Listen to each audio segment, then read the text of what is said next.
Hi everyone, welcome back to Slimefun 101. I'm Mutilate, and today we're going to be looking at cargo networks. And cargo networks are great systems.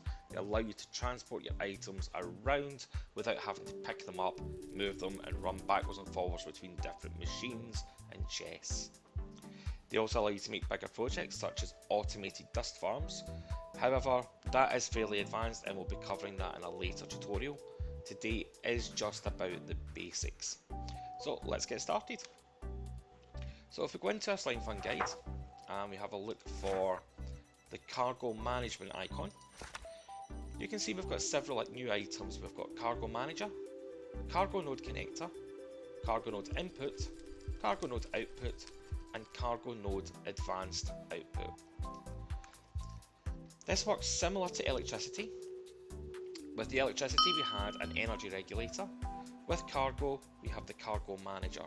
So let's place one of those down. And we can see here it says that there is no cargo nodes found. So we'll place some cargo nodes. And like electricity, these work like capacitors. They move the cargo around. And they can be placed up to 6 blocks away. So 1, 2, 3, 4, 5, 6. And we can see that the state is now changed to online, and we've got blue sparks coming off of the nodes. That shows you that it's connected. However, if we were to place this 1 block further, it would say there's no cargo nodes found, and we wouldn't be getting our blue sparks. And the same as capacitors, they have to be placed in the cardinal directions from the previous nodes or from the cargo manager. So we'll place that back. Our status changes back to online, and we can see the sparks. So we're going to do a little project here. If we have a look inside this chest, you can see that I've got gold, emeralds, and diamonds, and I'd like to move these to these different chests. Okay, so I would like the gold to go into that chest. I would like the emeralds to go into this chest. And I'd like the diamonds to go into that chest. Okay. You can see that I've got patches of coloured wool on the wall. That'll make sense in a moment. Okay. So we need some cargo nodes because we're looking to transfer our cargo all the way around to that chest there, starting from here. So we'll place some nodes. So watching out how many spaces we leave in between. 2, 3, 4, 5, 6. 3, 4, 5, 6. Okay, we should be okay putting that one there. 3, 4, 5, 6. I'm just going to make extra sure that we've got space. So now we can see that we've got a cargo network, and just for the purposes of the tutorial, I'm going to get some redstone. I'm going to place that down on the floor so we can follow the course of the network. So we break these blocks here. Our network is going along there. It's continuing to go along here, along to here, along here, and that one, and it's going to there. Okay, it's also going up in every other direction, but we will just ignore that just now. Okay, I'd be painting the whole floor red. Okay, so we'll go back to our chest. Now the way that the input and output works is that you need to imagine that you're going to be inputting into the network and outputting from the network. Okay, so we use our input node and we place that on the chest we want the items to come from, because they're going to be inputted into the network. If we click on it, we get a new interface, and we've got a bit of wool up here which says whitelist. We can click that, we can change it to blacklist. So what whitelist means is if we put an item inside this 3x3 grid, only that item will move into the network. If we have it on blacklist, then everything except what is in this grid will go into the network. We've also got round robin mode. We'll cover that later in a later tutorial, and the same with lower. Down the bottom we've got channel IDs, so you can have up to 16 channels. If you scroll through, each one's denoted by a different colour. We'll put it back on channel 1. And this is where the wool that I put next to the chest will start to make sense. So what we're looking to do, we're looking to move the gold from this chest into the next chest. So I want to whitelist because I only want the gold to move. So we'll put some gold into here, and we want it to move on channel 1. If we go to the next chest and we get an output node, okay, so we just want a standard output, place that onto the chest, and if we have a look, we can see that it's looking for channel 1.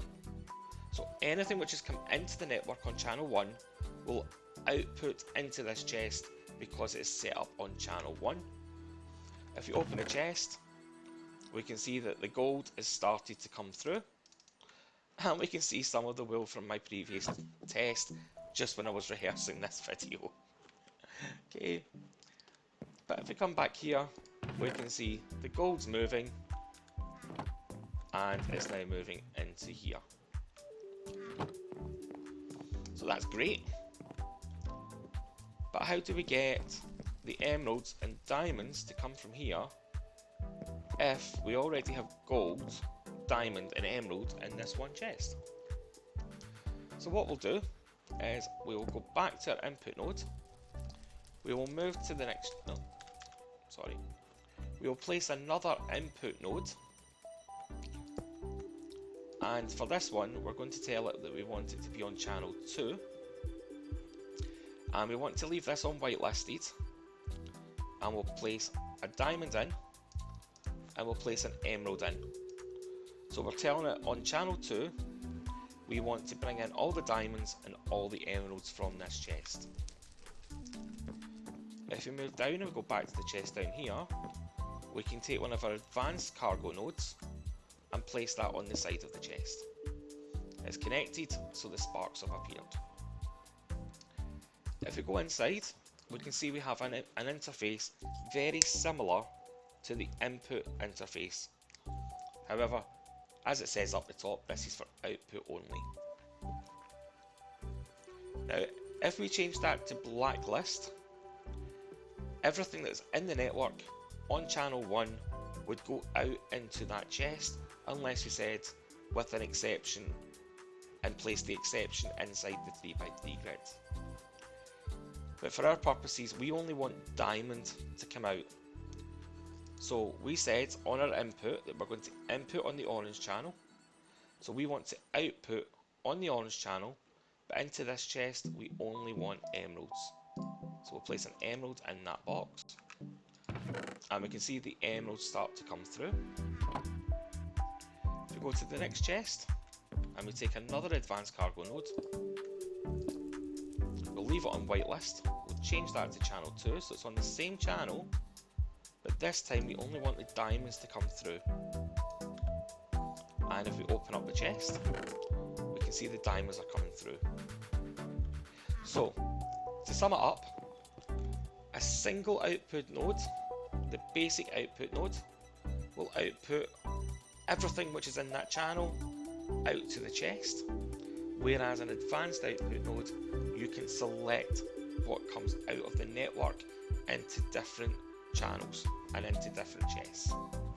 Now, it doesn't have to be a chest, you could input and output from a machine into the network and output to a chest or output to another machine, and that is the basics of dust farms. I know cargo can seem very complicated, however, once you've done it a few times, you've remembered that you're inputting into the network, you're outputting from the network, it all starts to make much more sense. One thing I will say is that these blue sparks, they look absolutely beautiful, and they're great for helping you set up your network. However, they're very lag intensive. So out of courtesy, if you're on a server, you can right click on the cargo manager, and that will then turn off the sparks. Okay. On a network this size, it's not going to do much because there's not many connectors, but as these grow and get more complex, there will be a lot of particles going off, and that can cause quite a lot of lag. So that'll wrap it up for cargo. I hope this has been a helpful tutorial. If there's anything you feel like I've missed or I've not explained properly, please leave a comment. And remember, like, subscribe, share these tutorials, and also come and join us on play.wondercraft.tv. And we're happy to help you if you've got any questions. Goodbye.